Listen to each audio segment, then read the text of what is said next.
एक क्वेश्चन है T square sine beta T और डी टी। इसको भी हमने इंटीग्रेशन बाय पार्ट्स के ज़रिए सोल्व करना है। इंटीग्रेशन बाय पार्ट को सोल्व करने के लिए हमें पहले ये पता लगाना ज़रूरी होता है कि फ़र्स्ट फंक्शन कौन सा होगा और सेकंड फंक्शन कौन सा।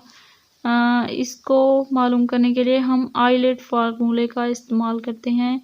आइलेट फार्मूले के ज़रिए हमें पता चलता है कि फ़र्स्ट फंक्शन कौन सा है और सेकंड फंक्शन कौन सा है। तो टी स्क्वायर जो है, क्योंकि ये एक अलजेब्रिक फंक्शन है और साइन बीटा टी ये एक ट्रिग्नोमेट्रिक फंक्शन है, तो पहले अलजेब्रिक फंक्शन आएगा। अलजेब्रिक फंक्शन टी स्क्वायर है हमारे पास और trigonometric function sine beta T है। तो फर्स्ट फंक्शन को हमने यहाँ पे यू का नाम दिया और सेकंड फंक्शन को हमने वी का नाम दिया। हमने इंटीग्रेशन बाय पार्ट्स मेथड इस्तेमाल करना है। इंटीग्रेशन बाय पार्ट मेथड के ज़रिए फर्स्ट फंक्शन सेकंड फंक्शन का integration minus derivative of first function और इंटीग्रेशन ऑफ सेकंड फंक्शन, जब इन दोनों का इंटीग्रेशन और डेरिवेटिव लेके जो आंसर आएगा फिर दोबारा से उसका इंटीग्रेशन करना है। ये जो क्लोज ब्रैकेट के बाहर इंटीग्रेशन लिखी हुई है इसका यही मतलब है, और ये बाहर डी टी भी लिखा हुआ है, इसका मतलब है कि फिर से हमने इसका इंटीग्रेशन करना है।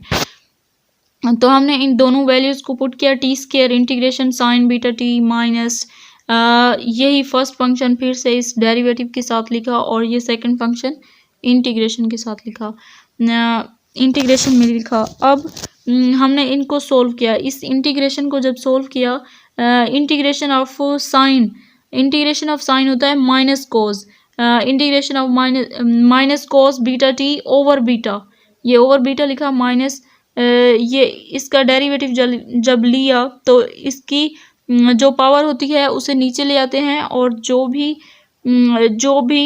मतलब 2t पावर में से कम किया और जो पावर थी उसे शुरू में ले आए। ये डेरिवेटिव का मतलब होता है। साइन बीटा टी, साइन का इंटीग्रेशन जब लिया तो ये माइनस कोस आया, ये minus cos beta t over b, minus ये माइनस के साथ मल्टीप्लाई हो गया तो ये प्लस बन जाएगा बाहर इधर आके, और ये जो बीटा और ये 2 कांस्टेंट है इसे हम इस साइड पे ले आए, प्लस का 2 ओवर बीटा।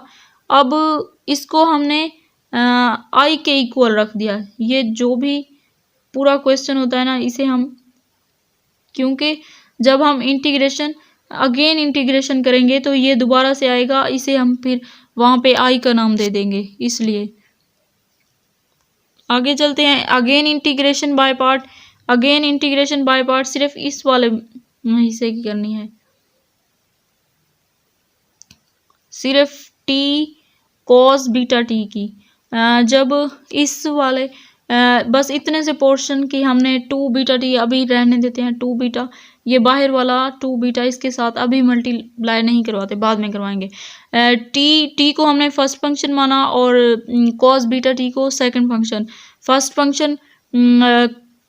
फंक्शन ये यहाँ पे लिखा हुआ है, first function T cos beta T integration second function minus first function T और इंटीग्रेशन कॉस बीटा टी।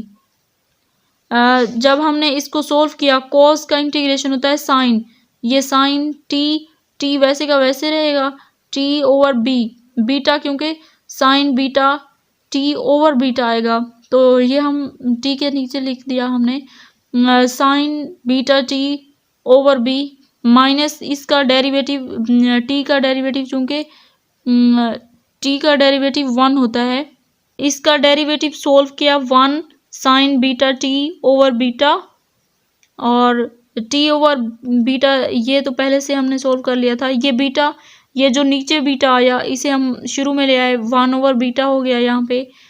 इसका दोबारा से जब इंटीग्रेशन लिया, इसका दोबारा से इंटीग्रेशन साइन होता है minus cos beta t over beta, ये ओवर वाला बीटा इस पहले वाले बीटे के साथ मल्टीप्लाई हो गया।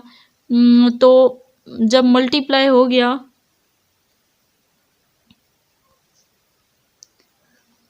इसके साथ मल्टीप्लाई हुआ तो माइनस का ये माइनस आया और ये माइनस, ये दोनों आपस में मल्टीप्लाई होके इन्होंने इस वाले माइनस को प्लस बना दिया। 1/β² cos बीटा टी, जो पहले आया हुआ था, जो पहले वहाँ पे T/b हमने छोड़ा था, उसके साथ हम मल्टीप्लाई करवा देंगे। ये वाला माइनस का T² over b cos beta T plus का ये वाला दोबारा से हमने इतना पोर्शन, और क्योंकि ये इंटीग्रेशन के शुरू में ये तो वैसे का वैसे लिखेंगे और इसको उसके साथ मल्टीप्लाई करा देंगे। ये उसके साथ हमने मल्टीप्लाई कराया इसके साथ, ये माइनस का T² over beta cos beta T, वो वाला 2/β था, 2/β², यहाँ पे 2/β² साइन बीटा प्लस का 2/β² cos बीटा टी प्लस का c, ये आंसर है।